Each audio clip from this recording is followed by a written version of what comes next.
Hello everybody, Andrew back again. I've got some more records to show you. Hope you find them interesting. The first one is Come On Everybody by UFO. This is actually a compilation of the first two albums. On one side there's Come On Everybody, Shake It About, Who Do You Love, Prince, Kajaku, and on side two there's just one track called Starstorm, which I think is actually from their second album. It's a good compilation really, and sort of gets you to know a little bit more about their early stuff. When they went on to Chrysalis Records, that's when they really became popular, and this is stuff from their Decca period. But I've never seen this album before, and it was, you know, a good buy, and it was a good price as well. And this one's on the Telefunken record label. Then another blind buy really, quite a good cover on that. It's called Too Stuffed to Jump, and it's by the Amazing Rhythm Aces, which I didn't know anything about at all. And it's very sort of southern rock. It's very good actually, I really like it. It's a bit like The Outlaws, and a little bit like James Gang, although not so guitar orientated, but that was a good find. It was only £1, and I was really pleased they got that one. So if you like The Outlaws and James Gang, to the extent early Eagles, I think you probably would like this one. And this is on the black ABC label. Then I picked this one up in a charity shop, the exciting Wilson Pickett. It was again £1 for this one, and I thought it was actually a compilation, but it isn't. It's one of his original albums, and it's got Land of a Thousand Dancers on there. Barefootin' is in there as well. In the Midnight Hour is on here. Now I wasn't absolutely sure about Wilson Pickett. I knew In the Midnight Hour and Barefootin', but when I heard Land of a Thousand Dancers I realised I knew that one as well. But it's incredibly good. It's really upbeat, great stuff, really good early soul music. And that one's on the plum and orange Atlantic label. That was a very good find. Next I got this one by Joe Egan, Out of Nowhere.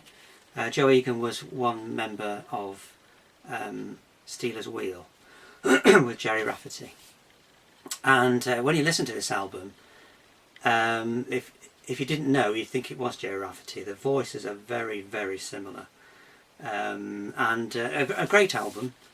And this one's on the Silver Areola label. So if you like Jerry Rafferty, you're bound to like this one. Then a record I've been looking at for a long time by Wizard, and it's called Introducing Eddie and the Falcons.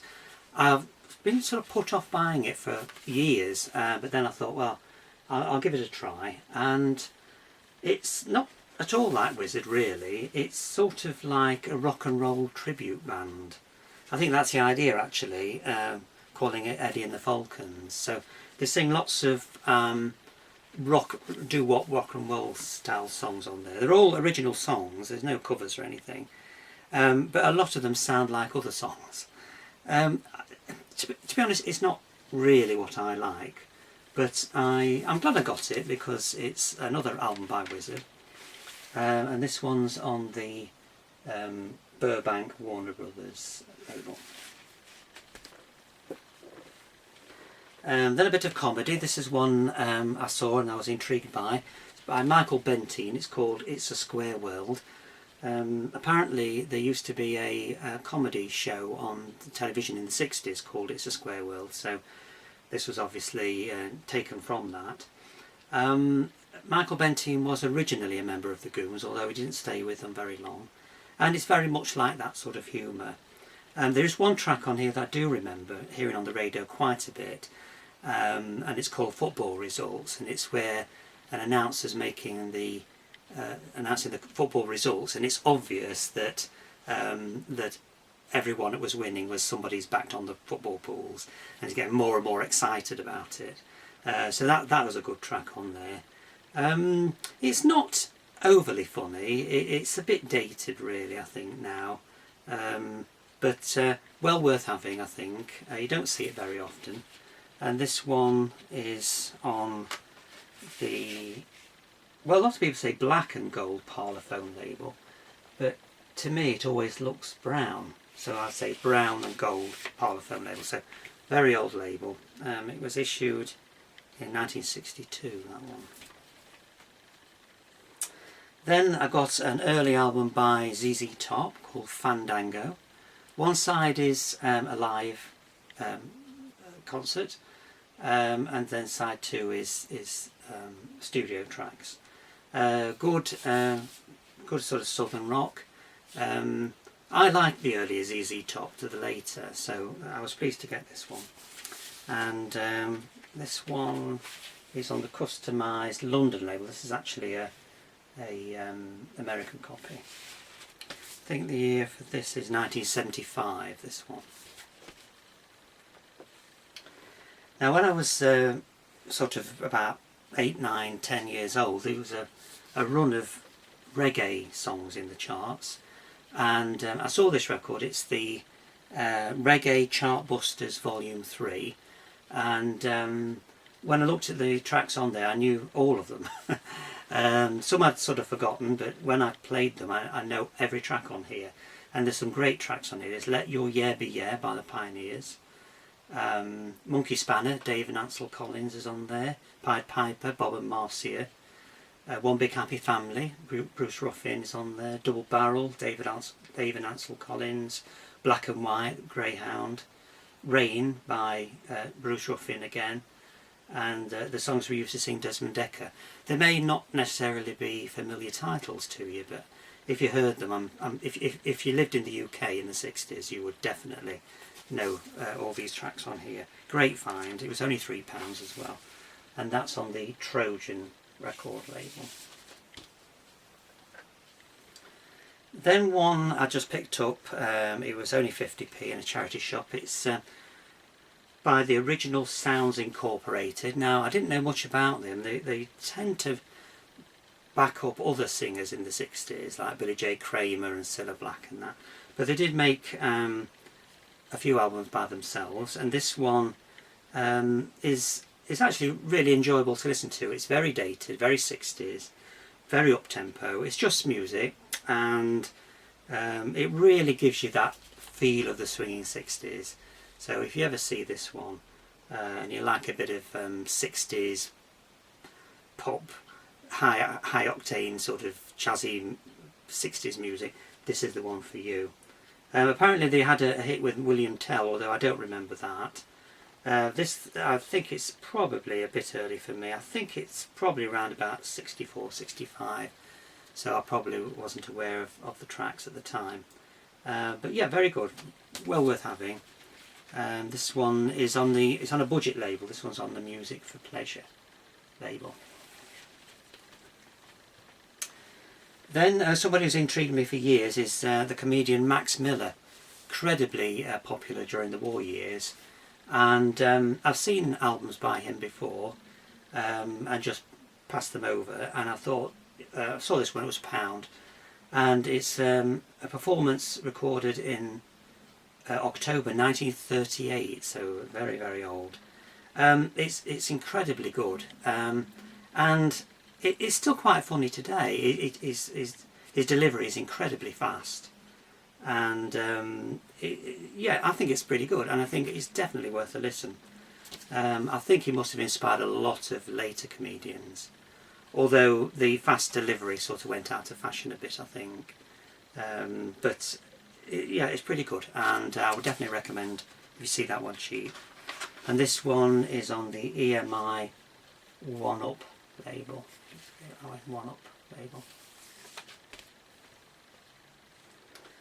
Then a record that I've wanted for a long time, but you don't see it very often, and that's Norman Greenbaum, Spirit in the Sky. Well, everybody knows Spirit in the Sky. In fact, really, that was his one and only big hit. And I remember having that single years ago. It came out when I was 9, I remember. And I've always been intrigued about it, but you very, very rarely see this record around.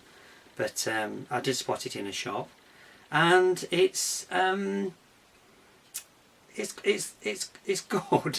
It's good, but it's sort of very low key. You know, you can understand why it perhaps didn't have any more hits. It's not that the rest are no good. It's just that they're quite sort of individual. Sort of, it's not really folk. It's hard to describe. You really could only, you know, just listen to it yourself and make an opinion. But I'm very, very pleased they got that. And this is on the Reprise label. We've got this one by Darrell Hall and John Oates. This is a compilation called No Goodbyes.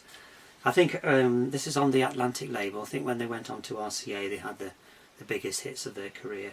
But they did make several albums for Atlantic, which actually I think are better. I think if you get a chance to listen to the Atlantic stuff, it's very worthwhile. This is a good starter one actually, because this has got selected tracks from their albums. I didn't recognise any of the titles. I don't think they had any hits, not in the UK anyway, when they were at Atlantic. But it's very good quality stuff. So if you see that one, that's a good buy, and that was on the green and orange Atlantic label.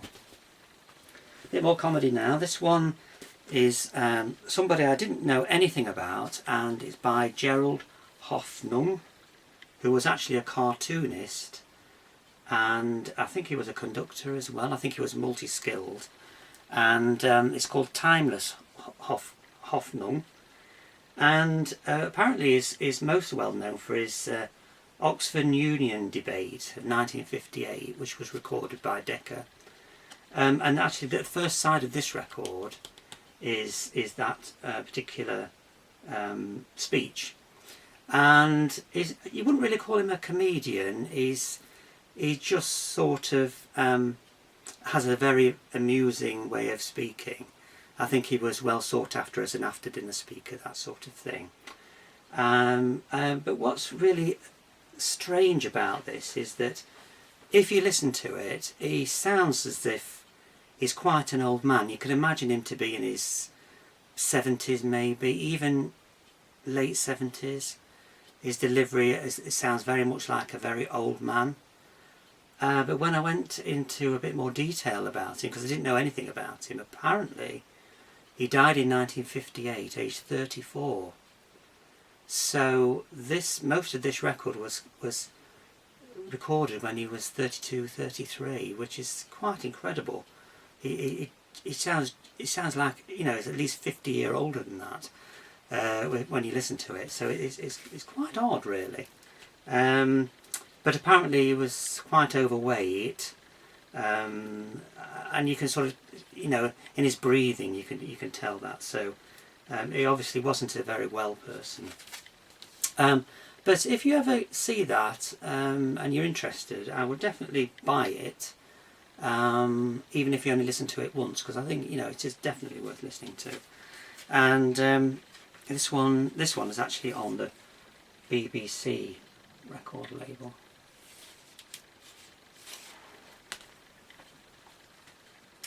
Then REO Speedwagon, I've always liked them.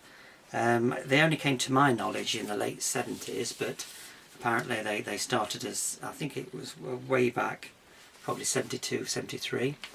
This one's their second album, simply called REO2. I've been looking for this one for a long time. It's a lot more rock and roll, a little bit more progressive than the later sort of late 70s, 80s romantic ballad type things. This is definitely more the rock and roll. This is definitely more to my taste. So I was very pleased to get that one. This is actually a later reissue, and it's on the sort of dark blue Epic label. And then I got another one by Magna Carta. This is actually a live concert in Amsterdam, and they are absolutely brilliant live. In fact, I think I like this live album better than the studio albums I've got. They seem to be able to improvise their music brilliantly, whereas they're a bit constrained in the studio. So this is a very, very good album if you like sort of folk music, particularly live folk music. This is well worth getting, and this one is on the Spaceship Vertigo label. And finally, you don't see Kinks albums around very often, but I did pick this one up. This is called Well Respected Kinks.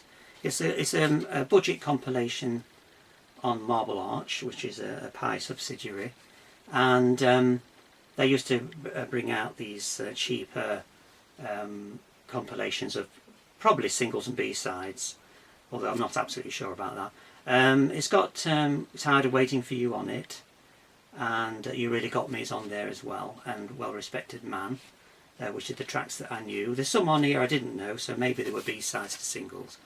But again, very, very nice to get a Kinks album. I got this from a charity shop. It was only £1. So again, a really good buy, and that's on the yellow Marble Arch record label. Well, that's it for now then. I hope you enjoyed that. I hope you found those interesting, and I'll see you again soon. Bye.